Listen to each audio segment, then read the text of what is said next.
భగవద్గీత తెలుసా? అందులో ఒక శ్లోకం ఉంది, నాసతో విద్యతే భావో నా భావో విద్యతే సతః ఉభయోరపి దృష్టోంతత్వనయోస్తత్వదర్శిభిః.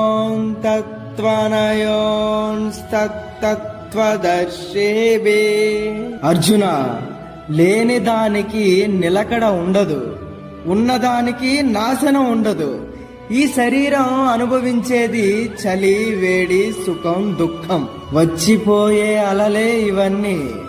వచ్చినందుకు ఆనందపడతావు, పోయినందుకు కుంగిపోతావు. కానీ నీవు అల కాదు అర్జున. అలలు తాకినా కదలని తీరంలా ఉండాలి. చూడండి, మీ ఫ్రెండ్స్ లోనే ఒక యూపీఎస్సీ రాసే ఒక అబ్బాయి ఉంటాడు.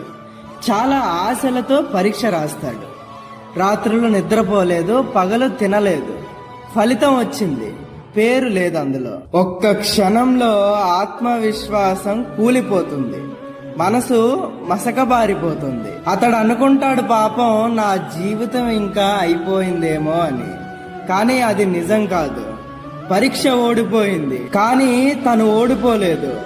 ఆ బాధ అప్పుడు వచ్చింది, తన పని అయిపోయాక అది కూడా వెళ్ళిపోతుంది. ఆ బాధ శాశ్వతం కాదు కదా. మరి మీ ఫ్రెండ్కి చెప్పు బాధపడొద్దని.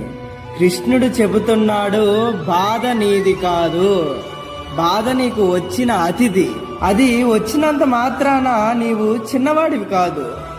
ఓర్పుతో తట్టుకో అర్జున. కాలం మారినప్పుడు నీవు నిలబడి ఉంటావు. అర్థం చేసుకో, బాధ పోతుంది, ఓటమి పోతుంది. కానీ ఓర్పుతో నిలబడిన వాడే రేపటిని గెలుచుకుంటాడు. హరే కృష్ణ.